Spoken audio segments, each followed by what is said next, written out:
شروع اللہ کا نام لے کر جو بڑا مہربان نہایت رحم والا ہے۔ اے پیغمبر صلی اللہ علیہ وآلہ وسلم، جب منافق لوگ تمہارے پاس آتے ہیں تو ازراہ نفاق کہتے ہیں کہ ہم اقرار کرتے ہیں کہ آپ بے شک اللہ کے پیغمبر ہیں، اور اللہ جانتا ہے کہ در حقیقت تم اس کے پیغمبر ہو، اور اللہ ظاہر کیے دیتا ہے کہ منافق یقیناً جھوٹے ہیں۔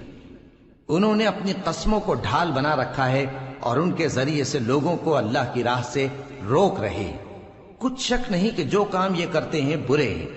یہ اس لیے کہ یہ پہلے تو ایمان لائے پھر کافر ہو گئے تو ان کے دلوں پر مہر لگا دی گئی، سو اب یہ سمجھتے ہی نہیں۔ اور جب تم ان کے تناسب اعضاء کو دیکھتے ہو تو ان کے جسم تمہیں کیا ہی اچھے معلوم ہوتے ہیں، اور جب یہ گفتگو کرتے ہیں تو تم ان کی تقریر کو توجہ سے سنتے ہو، گویا لکڑیاں ہیں جو دیواروں سے لگائی گئی ہیں، بزدل ایسے کہ ہر زور کی آواز کو سمجھیں کہ ان پر بلا آئی۔ یہ تمہارے دشمن ہی ہیں، سو ان سے محتاط رہنا، اللہ ان کو ہلاک کرے، یہ کہاں بہکے پھرتے ہیں۔ اور جب ان سے کہا جائے کہ آؤ رسول اللہ صلی اللہ علیہ وآلہ وسلم تمہارے لیے مغفرت مانگیں تو سر ہلا دیتے ہیں، اور تم ان کو دیکھو کہ تکبر کرتے ہوئے رکے ہی رہتے ہیں۔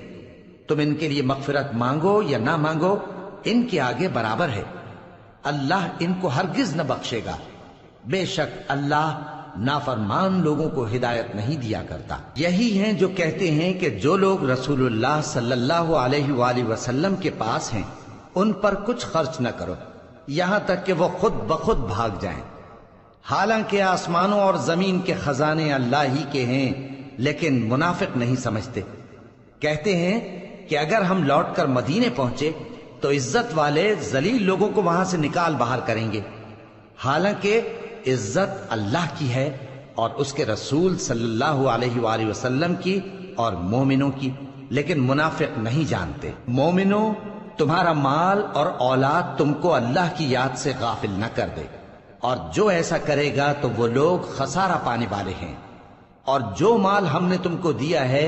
اس میں سے اس وقت سے پیشتر خرچ کر لو کہ تم میں سے کسی کی موت آ جائے تو اس وقت کہنے لگے کہ اے میرے پروردگار، تو نے مجھے تھوڑی سی اور مہلت کیوں نہ دی تاکہ میں خیرات کر لیتا اور نیک لوگوں میں داخل ہو جاتا۔ اور جب کسی کی موت آ جاتی ہے تو اللہ اس کو ہرگز مہلت نہیں دیتا، اور جو کچھ تم کرتے ہو اللہ اس سے خبردار ہے۔